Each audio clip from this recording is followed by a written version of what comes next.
байсан олон зүйлийнхээ болох ёстой хүслэн би ч гэсэн боцсон шигээ байж чадахгүй байхын байхгүй байсан зүйлээ өөрөөсөө хайсан байж мэднэ хамгийн нандин чанараа хайж мэдээ хамгийн нандин бүхний үг нь хажуу хайр урдсаар ажааргал уянгийн хайлал угашуутай нэгдэж багасаа баримтан байр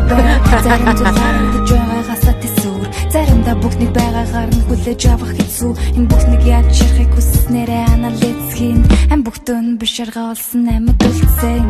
би томд дамжуулж чамаа